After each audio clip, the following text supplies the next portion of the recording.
What's up everybody, we're back with another video. Now in today's video, I want to talk about one of the fish that I'm pretty sure, maybe not now, but definitely in a few years, I would feel kind of uncomfortable putting my fingers in the tank with them. Obviously, this is going to be focusing on most of the fish in this tank, because a lot of the other fish that I have scattered about in my other tanks aren't going to get that big. Whereas a lot of these fish, you know, you're talking about 2 feet plus. I've probably said it before. A lot of these, like the Midas, the Osocar, these guys are going to get to about 12 inches, max 14. But like the Paku, the Arowana, even the African pike, the giant Gourami, these guys can get to 2 feet and above. You know, Paku getting up to 3 feet, Arowana getting up to 4 feet. So these guys can get pretty big, and usually, as it is, the bigger you are, the more damage you can do. So before we get into like talking about today's video, I hope you guys are enjoying my stuff. So please like, subscribe, ding that notification bell, and go ahead and follow me on Instagram, where you guys can kind of get daily updates on what goes on here in the fish room. Sometimes I give you like sneak previews on what's coming up on the next video, or I might be starting a project where I'm going to be documenting it on Instagram, or you know, just daily updates on my fish if you like to see that. So go ahead and check that out as well. I'd really appreciate it. Now let's start off with kind of like building my way up onto the fish that I don't want to put my hands in the tank with, to the fish that I'm actually worried is going to do the most damage. So I've already been bitten by a few of my fish, so I kind of have a feeling for which are really bad and which aren't so bad. The first fish that I don't think is going to really concern you, but definitely will try and bite you, is the Osocar. Oscars are, it depends on their mood, but they can be very aggressive, they can be very docile, they can have like a variety of moods.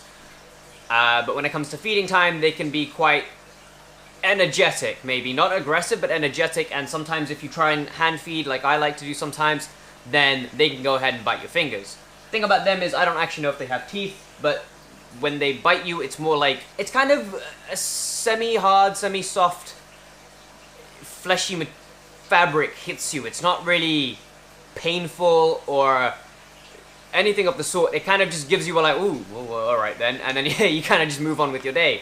So these guys, despite getting to about 14 inches, they're not that scary. They can be aggressive to other fish, you know, they can batter other fish, but they're not really going to bite another fish to death. The next fish that I would probably say I would not like to be bitten by is the Midas.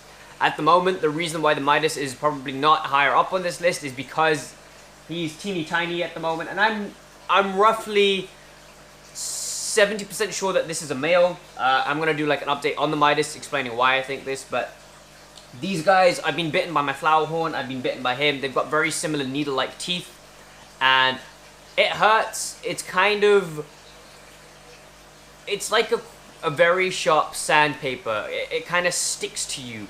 Like I've had one time where I was feeding, he jumped up, kind of hooked into my finger, and it wasn't painful, but I think it would probably be a lot worse when they get bigger. And the reason why I think that is because when they're bigger, they have more power, but secondly, they're also way more aggressive. So it won't be just like a bite your finger and latches on. When they're bigger, I feel like it's gonna bite on and shake and tear, because these guys can get very aggressive. So at the moment, he's at number 4 on who I would like to be bitten by the least, or the most.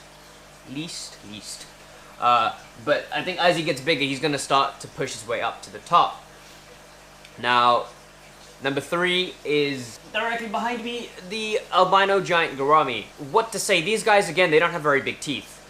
And I'm going to be honest with you, I don't know, I've never actually seen him try and bite me. He can be fairly aggressive, and I'm pretty sure he's a heat because he's got a nuchal hump. Edward has, he's got a little bulge on his forehead that indicates that he's a male. But these guys can get pretty aggressive, and I've seen like some online videos where they do not like anything. Like they will attack the glass when they see you. They can be very aggressive. And I'm assuming even though they might have tiny teeth, they get pretty big, they can be powerful, very aggressive. They could probably do some damage, but nothing, again, that's substantial or anything to worry about. So that was number 3. So number 2 is Arowana. Now, I've been bitten by him once, and I can tell you it hurt. It it was like another coarse sandpaper, but instead of it sticking to you, it kind of just like scrapes a layer of skin off you. It's not fun, and because they have a bony tongue, it is quite a hard hitting impact, and obviously they jump, so they are quite powerful. It's not fun, but again, these guys aren't going to be damaging at all. But like I would say, like I wouldn't really recommend getting bitten by any of them because it's not painful, but it's not fun. I don't like jump scares. They do like get my heart racing a bit, so I'm never like that into being jump scared, and that's usually what happens. I'm more scared because of the unpredictability than it actually hurting. Before we get to number 1, I got a little shout out to the Adobo pike.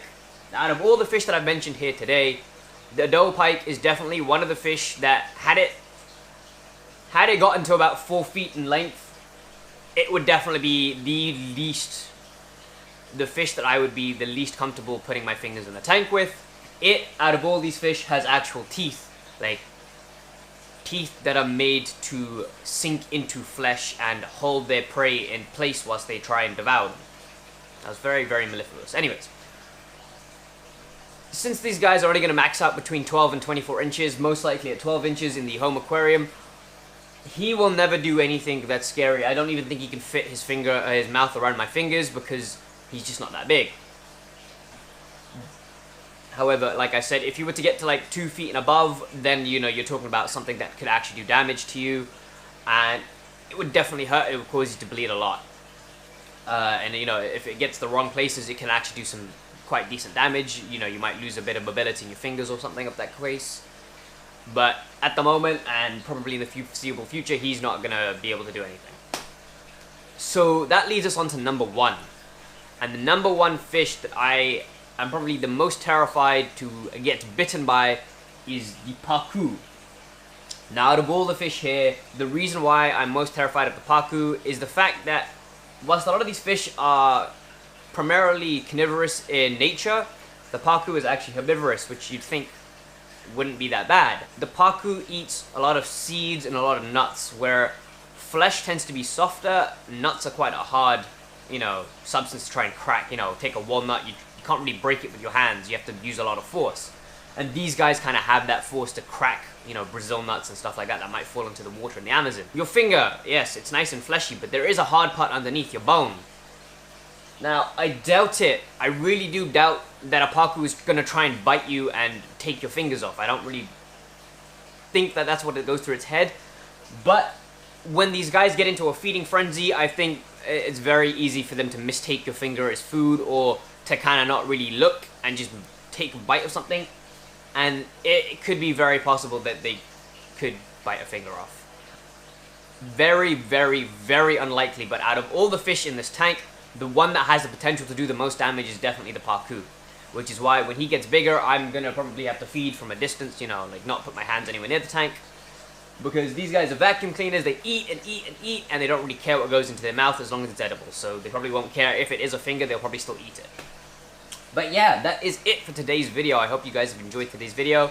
I thought, you know, it'd be kind of funny to watch, and it's just a very interesting dynamic to kind of see like what fish are actually dangerous in the fish keeping hobby. There are definitely dangerous fish out there, but these are just my personal fish, so I'm not talking about stingrays or tigerfish or, you know, goonch catfish or anything like that. These fish are way more dangerous than the fish that I have, especially stingrays. Stingrays have poisonous barbs, and, you know, getting stung by them, they won't kill you, I don't think, you know, unless you don't get it treated or something, but they will do a lot of damage, and they hurt a lot, and it's just not nice.